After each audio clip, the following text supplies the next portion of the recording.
वंदे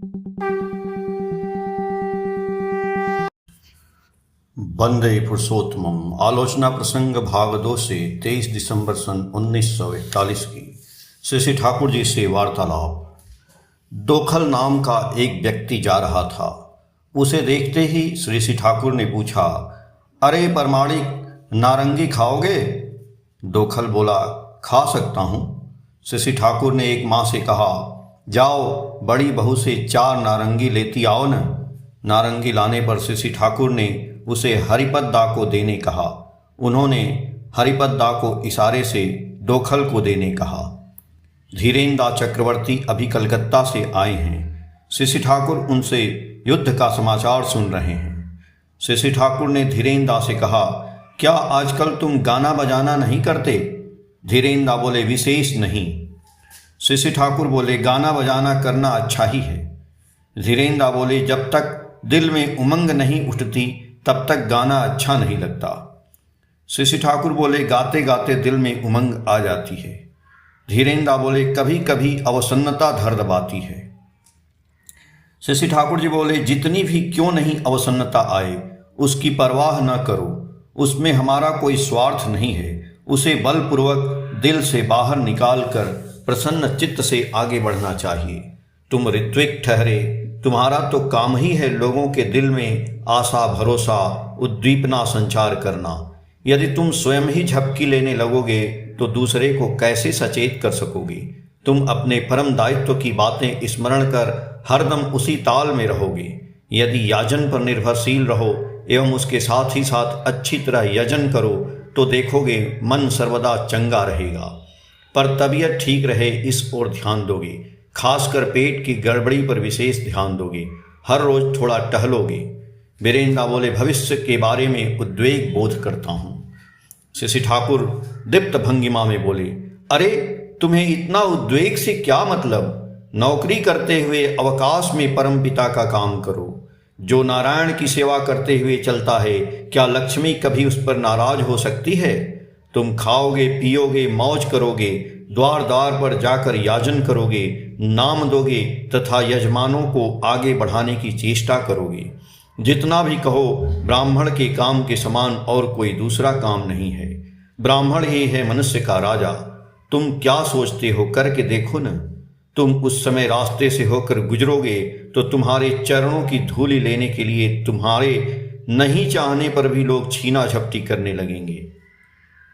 तुम लोगों को परम पिता पकड़े हुए हैं, घेरे हुए हैं, सैकड़ों हाथों से जकड़े हैं। फिर व्यर्थ की चिंता न करके जो करणीय है उसे निर्भूल ढंग से करते जाओ। परम पिता तो दया करने के लिए ही व्यस्त रहते हैं। तुम लोग अपने कर्मों के जरिए उन्हें वह सुयोग दो, सूत्र दो, जिससे वे तुम लोगों के लिए अपनी आस मिटाकर सब कुछ कर सकें। श्री ठाकुर धीरे धीरे एक एक कर अपनी बातों पर जोर देते हुए बातें करते जा रहे हैं। इनकी बातें ऐसी लग रही हैं मानो साक्षात लोक त्राता आकर अपनी आश्वास वाणी सुना रहे हों। इनका चेहरा दीप्त हो गया है। इनके सारे अंगों से विच्छुरित हो रही है आशा, भरोसा, उद्दीपना, बल, वीर्य, विश्वास की अनिर्वाण ध्रुव ज्योति। श्री ठाकुर ने एक बार तंबाकू मांगकर पिया। तत्पश्चात चौकी पर बिछे बिछावन पर लेट गए। लेटे लेटे मन ही मन गुनगुना कर गाना गाने लगे। चेहरे पर अब भी वही आवेग झलक रहा है। ऐसे समय बाहर में धूप दिखाई पड़ने लगी। धूप देखते ही श्री ठाकुर ने प्रसन्न होकर कहा, यह प्रिया के मुख पर मधुर मुस्कान की तरह है। एक माँ अपने पति के दुर्व्यवहार के संबंध में कहने लगी। श्री ठाकुर ने मधुर मुस्कुराहट से कहा, उसका स्वभाव तो जानती हो, वह क्रोधी होने पर भी अच्छा आदमी है। वह तुम्हें बहुत भी प्यार करता है। यदि तुम 3 दिनों के लिए भी कहीं जाती हो तो तुम्हारे बिना उसे अच्छा नहीं लगता है। जब क्रोध करे तो उस समय तुम मुंह से चू शब्द भी ना निकालो। यदि तुम पर क्रोध करके अपना गुस्सा मिटाकर शांति पाता है तो हर्ज क्या है? यह मनुष्य के सारे दोष गुण पर विचार करके प्रेम करो। सहानुभूति के साथ सब कुछ सहन वहन करती जाओ। उसका मिजाज समझ बूझ कर यदि चलो तो देखोगी तुम्हारे प्रेम की बदौलत ही धीरे धीरे वह सुधर भी जा सकता है। अपने लड़के के भविष्य पर नजर रखते हुए भी तुम्हें बहुत कुछ होशियार होकर चलना होगा। यदि वे तुम लोगों को आपस में झगड़ा करते देखेंगे तो उनके हित में बड़ा बुरा होगा। यदि वे यह देखेंगे कि तुम अपने पति की गाली गलौज सुनकर भी खुश रहती हो तो तुम पर उनकी श्रद्धा बढ़ जाएगी तथा तुम्हारी पति भक्ति उनमें पितृभक्ति संचारित कर देगी। श्रद्धा ही एक ऐसी चीज है जिसमें न दोष दर्शन रहता है, न अनुयोग रहता है और न प्रत्याशा ही रहती है। किसी में वास्तविक दोष रहता भी है तो वैसी श्रद्धा और प्रीति के संस्पर्श से जल्दी वह दूर हो जाता है। उक्त माँ बोली, जब वे मुझे डांटने डपटने लगते हैं तो बच्चों का चेहरा स्याह हो जाता है। श्री ठाकुर बोले, तुम्हारा चेहरा स्याह हो जाता है इसीलिए उनका भी चेहरा स्याह हो जाता है। पर यह ठीक है कि बच्चों के सामने उसे वैसा व्यवहार नहीं करना ही अच्छा है। ऐसा करने से अनेक समय लड़कों का अपने पिता के प्रति विद्वेष भाव जाग उठता है। चाहे जिस तरह हो, जहाँ जैसी श्रद्धा रहनी चाहिए वहाँ यदि वैसी श्रद्धा नहीं रहे, यदि श्रद्धा व्याहत हो तो वह आगे चलकर बहुत क्षतिकर होगी।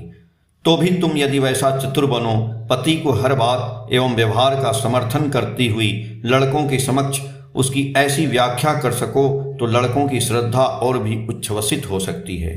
इसलिए कहता हूँ, वास्तविक श्रद्धा क्या कर सकती है और क्या नहीं कर सकती है उसका कोई ठिकाना नहीं। उक्त माँ बोली, यदि इष्ट विरोधी आचरण नजर में आए तो भी क्या उसका समर्थन करना होगा? श्री ठाकुर जी बोले, यदि इष्ट के प्रति श्रद्धा और अनुराग ठीक रहे और उनके साथ चलने में यदि कहीं त्रुटि रहे तो उस त्रुटिपूर्ण आचरण को इष्ट विरोधी आचरण कहना ठीक नहीं होगा। वैसी भूल चूक सबों में रहती है। यदि किसी एक त्रुटि को त्रुटि ही कहना पड़े तो इस ढंग से कहना चाहिए कि मनुष्य का महत्व और भी प्रस्फुटित हो। यह सिखाना नहीं पड़ता है बल्कि भीतर से अपने आप बातें निकलने लगती हैं।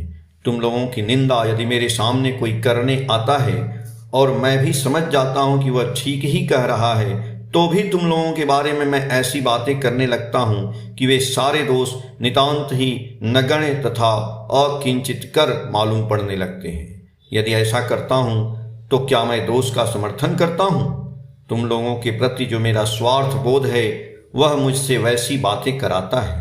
जहाँ प्रेम है वहाँ ऐसी बोली होती है, वैसा काम होता है जिससे भलाई ही होती है। बेकार की समालोचना उस समय नहीं होती है। आलोचना प्रसंग भाग 2 के पेज संख्या 217 से 220 तक। जय गुरु।